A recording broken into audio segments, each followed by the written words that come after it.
Baru-baru ini, media sosial dihebohkan dengan sebuah video mahasiswa diduga dari kampus Islam di Jember joget di dalam masjid.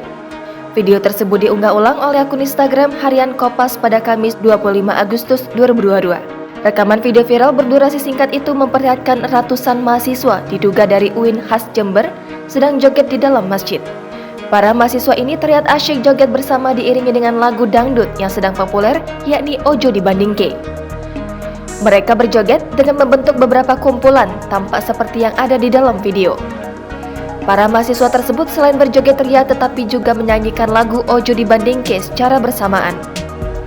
Sementara, beberapa mahasiswa lain yang duduk di lantai masjid tampak merekam aksi teman-temannya. Terdengar dalam video ada suara tertawa mahasiswa melihat aksi teman-temannya berjoget ria di dalam masjid yang notabene adalah rumah ibadah. Hingga artikel ini disusun, pihak kampus UIN khas Jember belum memberikan klarifikasi terhadap video yang diduga mahasiswanya berjoget di dalam masjid. Video mahasiswa diduga dari UIN khas Jember joget di masjid ini menarik perhatian warganet. Tak sedikit warganet memberikan kecaman terhadap aksi mahasiswa joget di dalam masjid.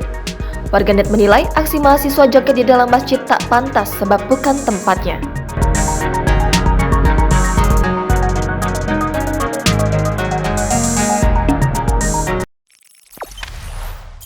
Jangan lupa subscribe, share, komen, dan like ya!